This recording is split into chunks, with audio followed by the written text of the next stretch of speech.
So hello everyone, কেমন আছো তোমরা সবাই? আশা করি সকলে খুব ভালো এবং সুস্থ আছো। সো অনেকদিন পর আমি আজকে একটা লম্বা ভিডিও নিয়ে আসলাম, কারণ অনেকদিন ধরে লম্বা ভিডিও করা হয় না, তো যার কারণে আমি ভাবলাম যে আজকে একটা লম্বা ভিডিও নিয়ে আসার। এখানে কে হাত উঠাচ্ছে রে? ও তুই। সবার আগে তোমাদের পৌষ সংক্রান্তির অনেক অনেক অনেক শুভেচ্ছা। তোমরা অনেক অনেক পিঠা খাও আর আনন্দ করো।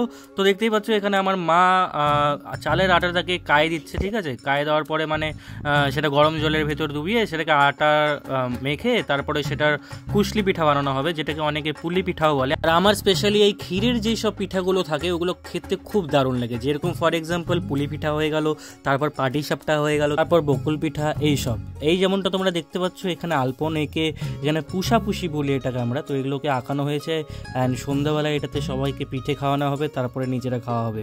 এখানে দেখতে পাচ্ছ অনেক টাইপের আলপন, ঠিক আছে? আমিও নিজেও জানি না, মানে আমাদের বাড়িতে যেই সব জিনিসগুলো কার্যকরী সেই সব জিনিসগুলোকে আঁকানো হয়, দিয়ে ওটাকে সন্ধ্যেবেলা পিঠে খাওয়ানো হয়। আরেকটা জিনিস বন্ধুরা, এখানে তোমরা দেখতে পাচ্ছ একটা ছোট্ট একটু কফির গাছ, মানে খুব বেশি হলে 2 ইঞ্চির গাছটা হবে, আর সেই গাছে নাকি কফি ধরে আছে। বিষয়টা দেখতে খুব সুন্দর লাগছে। তোমরা আগে কে কে এরকমটা দেখেছো অবশ্যই কমেন্টে জানাবে। তো এখানে দেখতে পাচ্ছ তোমরা, এখানে মা ক্ষীর নিয়ে বসে গেছে, ক্ষীর দিয়ে এখন পুলি পিঠাটাকে বানাবে, ঠিক আছে? খুব সুন্দর করে। তো মা এখানে আমাকে একটু টেস্ট করার জন্য দিল ক্ষীরটা, অ্যান্ড আমি এটা নিয়ে টেস্ট করলাম, ঠিক আছে?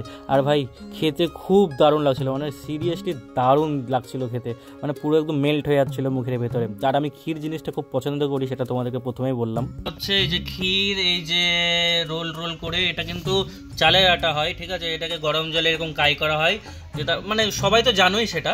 তো যাই হোক, তাও আমি দেখাচ্ছি। এই যে দেখো এরকম করে বানানো হচ্ছে। এটা হলো ক্ষীর, ঠিক আছে?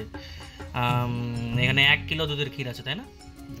2 কিলো দুধের ক্ষীর আছে। এই যে এইটুকু 2 কিলো দুধের ক্ষীর, ভাবা যায়? এটার ভিতরে আটা আছে, এটা এরকম করে বানানো হচ্ছে। খুলি এখানে বানানো আছে, কেবল শুরু হয়েছে, 4-5টা 10টা। তারপরে বানানোর পর আবার দেখাচ্ছি। তারপরে দেখতে দেখতে সন্ধ্যা লেগে গেল, অ্যান্ড আমি ড্রেস পাল্টে নিয়ে, দেখতেই পাচ্ছি এখন পুষাপুষিদেরকে আমি এখন পিঠে খাওয়াবো ভাই। তো ঠিক আছে, এটা হলো আমাদের নিয়ম। প্রথম বছরের প্রথম পিঠা পুষাপুষিদেরকে খাওয়াতে হয়। পুষাপুষি মানে বাড়ির গৃহস্থ একটা বলতে পারো, ঠিক আছে? তো এখানে আমি তাদেরকে খেতে দিচ্ছিলাম পিঠে, সরা পিঠে, তার সাথে গুড়, অ্যান্ড তার সাথে দেখতে পাচ্ছ এখানে চৌকি গুড়টা হয়, মানে খেজুর কুষারের গুড়, ঠিক আছে? তো সেই গুড়টা দিচ্ছিলাম, অ্যান্ড পিঠে দিচ্ছিলাম। অ্যান্ড তারপরে এখানে কিছু ফুল, এই ফুলে কিন্তু অনেক রকম ফুল আছে, যেরকম এই 2টো মেন ফুল লাগে, একটা হলো সর্ষের ফুল, একটা হলো মূলার ফুল, ঠিক আছে?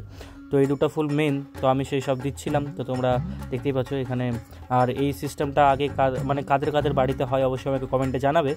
আর কারা কারা এটা প্রথম দেখছো সেটাও জানাবে। আশা করি কেউ এটা প্রথম দেখছো না।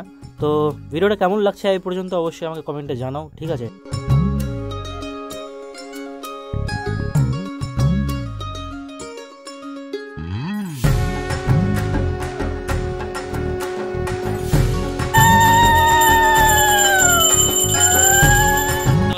মাটির সরাতে বানানো হচ্ছে সরা পিঠা, এটাকে আমরা বলি সরা পিঠা। ঠাম্মা একটু উঠাও না। ও এখনো হয়নি? আচ্ছা আচ্ছা। এই যে এটা হলো সরা পিঠা, আমার ফেভারিট। সরা পিঠা আর কুশলি পিঠা।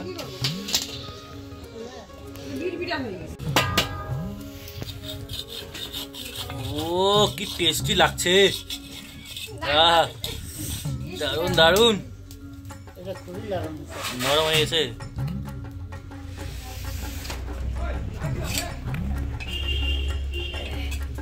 ঠাম্মা হলো পিঠা ভাজার এক্সপার্ট। ঠাম্মা তুমি কত বছর ধরে পিঠা ভাজছো? 50 বছর। মায়ের পেটের থেকে পড়ে ওটা নরম হয়ে গেছে নাকি? এখন সরা পিঠা ডালবে।